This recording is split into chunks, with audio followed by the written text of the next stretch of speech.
I'm down here in Elgin, Arizona at Kief-Joshua Vineyards, and we're going to head into the tasting room shortly and do some tasting with owner Kief-Joshua Manning.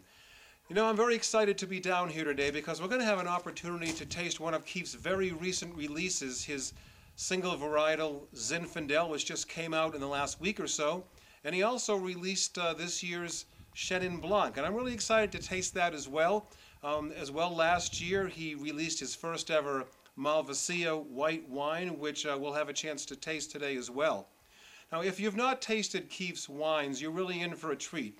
He produces wonderfully crafted wines with a great deal of skill, and he's really a vintner to put on the radar screen for the future. So let's head in and do some tasting. Come on in. I'm in the tasting room with Kief-Joshua Manning, and we're going to taste some of these wonderful wines right now. The first one being the Chenin Blanc, which was just recently released to the public, and I'm really excited to take a taste of this. And why don't you tell us a little bit, Kief, about how this was vinified? This is a 2010 Chenin Blanc. We ferment most of our whites around the 58, 60 degree range, usually for about 4 to 5 weeks, depending.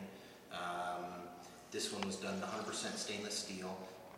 Spent 6 months in stainless steel. We actually just released this one to the public today. Nice crisp aromatic white, 100% Chenin Blanc. This is a wonderful one. What would you pair this with? You know, it's good salad wine, good for some of your lighter fish, you know, not your oil, I'd stray away maybe from salmon, depending on how it's cooked, but some of your white fishes, even some of your more sort of, I don't know what you'd call them, you know, something like swordfish. This is a lovely wine, I mean, my wife and I love Chenin Blancs. They're an incredibly food-friendly wine. You know, you can go everything from a dry style to a very, very sweet late harvest. It's almost as food-friendly as a Riesling. Yeah, you could do a lot with this. Yeah, it's pretty malleable. You can find it in almost any format of batch, from dry table to sweet sparkling. I love that. I love that. This second wine is from a grape that a lot of people I don't think have much experience with. That's a Malvasia. First, you have to pronounce it right, you know, and then really, and then secondly, it's a grape, but it's a wine that most people really don't have a lot of experience with. So tell us a little bit about this. It's a very nice white. I place ours pretty close to a New Zealand Sauv Blanc. It's got a lot of grapefruit, got a lot of citrus to it, some passion fruit and melon on the nose. I was going to say, you know, I can smell the passion fruit, and there's a little bit, kind of a softer version of the New Zealand freshly cut grass in this too.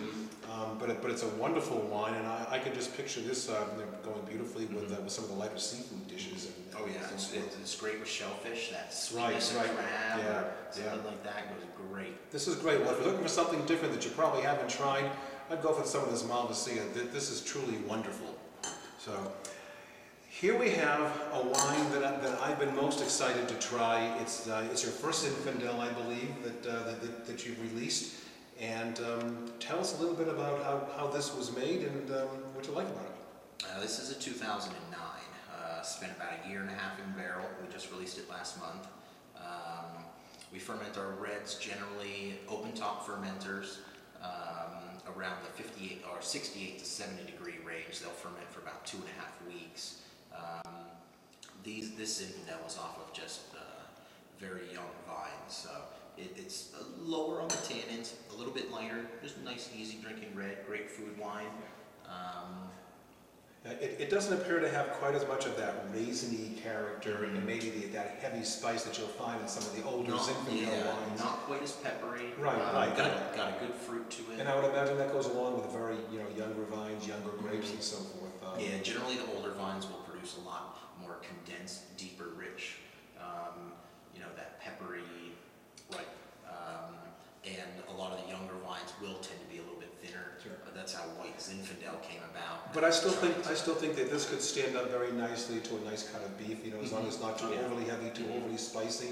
I would say, that this has moderate tannins, and you give it some time to, in your mouth, it's definitely there. So I think this has a bright future here in terms of going ahead with other vintages. And this last one is, I have to tell you, just one of my personal favorites. It's the Magdalena. It's a Petit Verdot Barbera blend. We've had this several times down here, and This is a wine to kill for. This is just great stuff. This has wonderful character to it. It has wonderful aromatics. Yeah, a little bit of a non-traditional blend. 60% Petit Verdot, 40% Barbera. It's a year and a half in French oak, primarily neutral barrels. And you can smell some of that oak. It's definitely there, but grapefruit.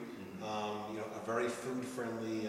Got a nice acidity, great pasta wine. Another thing I noticed too is that while you pick up the tannins in the Petit Verdot right off the bat, and it starts to surge, it seems to it's somewhat be stemmed in the middle, kind of cut off. From the acid.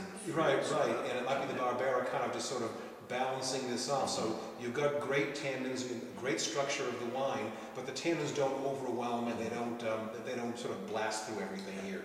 So I think it should age nicely too once it rounds out and kind of a little bit more smoother curve to it. And I think grilled meats, anything with a red sauce, I think this would be just outstanding. So this wine is to kill for. You have to pick some of this up.